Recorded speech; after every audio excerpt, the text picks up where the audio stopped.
சகோதரிகளுக்கு வணக்கம். இன்றைக்கி பாருங்கள், ஒரு சிம்பிளாக, அதாவது 3 இலை வர்ற மாதிரி தான் நான் வந்து சிம்பிளாக போடுறேன் சகோதரிகளே. எப்படின்னா, ஃபஸ்ட்டு கலர்லேயே கொடுத்துட்டு அதுக்கப்புறம் நான் அவுட்லைன் வந்து வெள்ளை இலை கொடுக்கலான்னு சொல்லிட்டு தான் ஃபஸ்ட்லேயே கலரில் ஸ்டார்ட் பண்ணுறேன். சகோதரி, நான் முன்னாடியே கழுவி விட்டுட்டேன். ஆனால் காஞ்சிச்சு சகோதரியில். அதுக்குள்ளே நான் ஈரத்துலேயே போடணுன்னு நினச்சேன். ஒரு அரை மணி நேரம் கழித்து நான் காப்பி போட்டு சாப்பிட்டு வர்றதுக்குள்ளேயே தர காஞ்சிருச்சு சகோதரிகளே.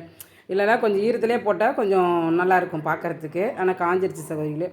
இப்போ பாருங்கள், இது அடுத்த லைன். அதாவது இப்போ உள்ளே வந்து குட்டி இலையும் இப்போ 3 லைன் வந்திருக்கு சகோதரிகளே. சூப்பராக இருக்கும்.